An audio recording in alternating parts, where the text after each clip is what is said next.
Did you know that the iconic horror movie Halloween was born out of a small budget and a simple idea? The conception of this spine-chilling masterpiece was anything but conventional. The creative minds behind this haunting tale, John Carpenter and Debra Hill, had a vision. They wanted to create a horror story that would resonate with audiences for generations. But like any dream, there were hurdles to overcome. The most significant of these was a modest budget.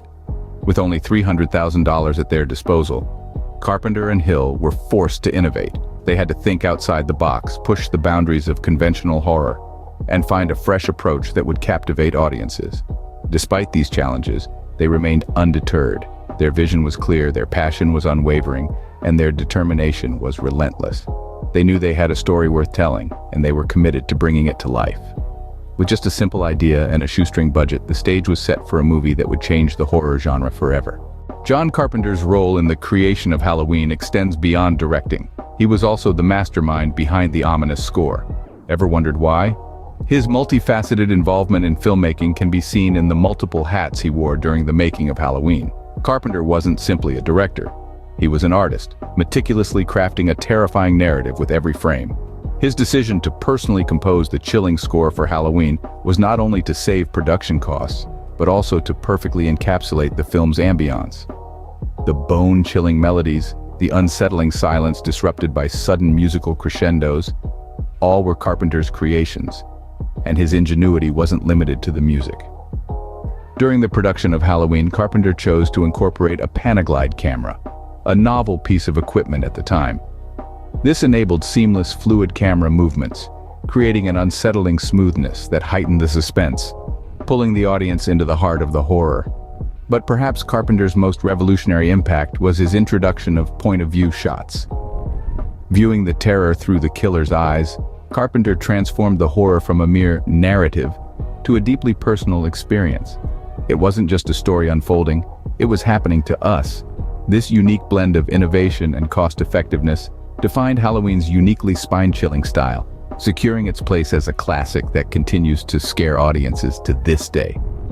All these elements from the making of Halloween '78 highlight innovative techniques that not only saved money, but also gave the film its distinctive and unforgettable style.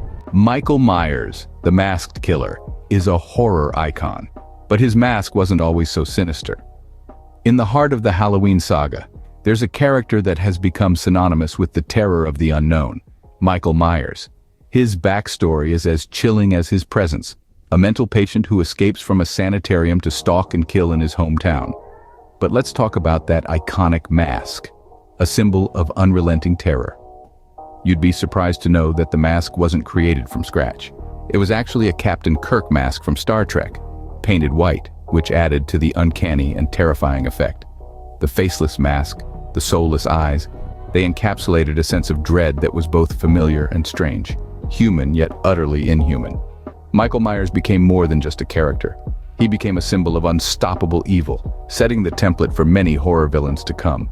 He was not a man, but a force of nature, an embodiment of our deepest fears and nightmares.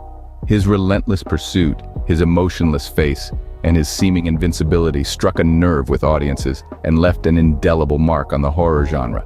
What's more, the character of Michael Myers challenged our perceptions of evil. He wasn't a supernatural entity or a grotesque monster. He was a man, albeit a twisted one, which made his acts of violence all the more unsettling. The idea that such evil could exist within a human being, within any one of us, was a disturbing thought that resonated with audiences and added a layer of psychological terror to the physical threat Myers posed. With a white-painted mask and a relentless pursuit, Michael Myers was born, setting a new standard for horror villains. Halloween was more than just a movie, it was a cultural phenomenon. When it hit the screens in the late '70s, it wasn't just a film, it was a seismic shock to the world of cinema. A modest-budget horror flick raked in an astounding $70 million worldwide, proving to the industry that terror could be a goldmine.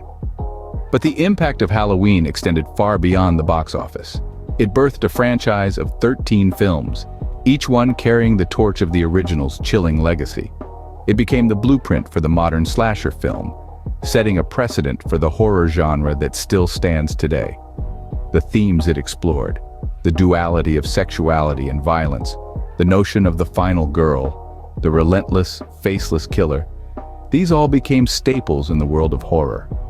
Feminist critics were divided, some arguing that it debased women while others celebrated the emergence of female heroines like Laurie Strode, who fought back against the terror. Halloween didn't just scare audiences, it revolutionized the horror genre, introducing us to a new kind of terror that lingers even today.